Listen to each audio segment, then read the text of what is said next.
وہ ظفر عباس جو motor cycle پہ گھومنے کی ایکٹنگ کرتا ہے، وہ جس نے ایک ہی شرٹ جو ہے وہ 20 ویڈیوز میں پہنی ہوتی ہے، اس کے نام پہ ویگو ڈالے رجسٹر ہیں جو لوگوں پر سر عام چڑھائیاں کر رہے ہیں۔ وہ ویڈیو میں آپ دیکھ لیں، وہ کٹ مارتے بس نوجوانوں کو مارا، پھر رکنے کی بھی زحمت نہیں کی، نکل گئے۔ یعنی یہ مائنڈ سیٹ ہے۔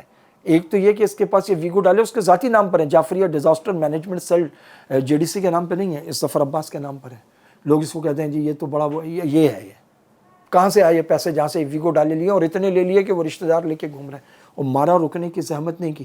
اس کے بعد ظفر عباس اپنے لوگوں کے ساتھ خود آیا، لوگوں کے کیمرے چھینے ہیں وہاں اور ویڈیو بنانے سے منع کیا، اور اس کے بعد جو ہے وہ اب تک پیش نہیں کیا ان لڑکوں کو کہ یہ وہ لڑکے تھے جو میری گاڑی لے کے گھوم رہے تھے، انہوں نے مارا ہے، اور وہ جو 2 مظلوم ہیں اللہ جانے ان کا کیا ہوگا۔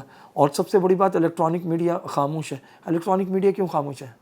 اس لیے کہ یہ پیپلز پارٹی کا لاڈلا ہے، اس لیے کہ یہ پیپلز پارٹی اس کے ذریعے اپنا مال، بلیک منی کو وائٹ کرواتی ہے، جو الزامات آخر ایسا کیا ہوا کہ ظفر عباس کی گاڑی 2 لوگوں کو کچل ڈالے اور پورے میڈیا پہ بلیک آؤٹ ہو جائے اور خبر نہ آئے؟ لیکن سلام ہے، یہاں لوگ ہیں، سوشل میڈیا موجود ہے۔